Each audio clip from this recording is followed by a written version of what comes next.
शासनाला जाते आणि कंपन्या असो किंवा चिल्लर व्यापारी असो त्यांना फक्त 5% मिळतंय। याचा अर्थ असा निघतो की सगळ्यात मोठा जर जीएसटीचा फटका बसला असेल तो फक्त सर्वसामान्य आणि शेतकरी बांधवांना भेटलो।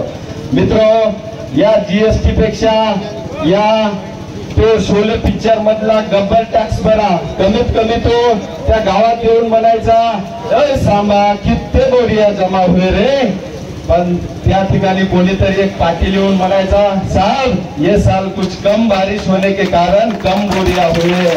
मित्रों, ते गब्बर तरी सुद्धा पिकल्याच्या नंतर टॅक्स वसूल करायचा, या सरकारने पिकायच्या अगोदरच टॅक्स वसूल करणं सुरू केला। मित्र, तुम्ही बघितलं का, आपण एवढ्या मोठ्या काळजावर गोटा ठेवून पेरणी करत असतो, पण त्या पेरणीचं पीक येण्यापूर्वी जे औषधी आणि खत आपण आणि जे अवजार शेती उपयुक्त आपण वापरतो त्याला जीएसटीचा यांनी 18 ते 28% पर्यंत जीएसटी त्याला लागू केले।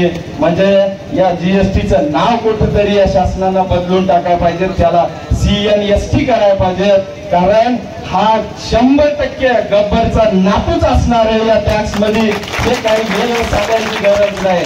त्यामुळं मित्र, हताश होऊ नका। आजकाल या विधानसभेमध्ये फक्त पवार साहेबांच्या विचारावर कितीतरी आमदार झाले, याचं तुम्हाला उदाहरण देतो। दादा, जे उठलं ते मग ते डावा कालवा, जे उठलं ते डावा कालवा, या डाव्या कालव्याच्या आधारे कमीत कमी या विधानसभेत 4 आमदार झाले, परंतु त्या आमदाराला माहित नाही आता एक नवीन कोणता तरी भाजपनं आमदार लॉन्च केला, शिव एका व्हिडिओ तो पण म्हणतोय नाही नाही नाही हो हे डावा कालवा होणे। आम्हाला मी एखादा मेळा मोठा घेता आला असता, परंतु शेतकऱ्याविषयी कार्यक्रम घ्यायचाच असेल तर शेतकऱ्याच्या समस्याविषयी घेऊ।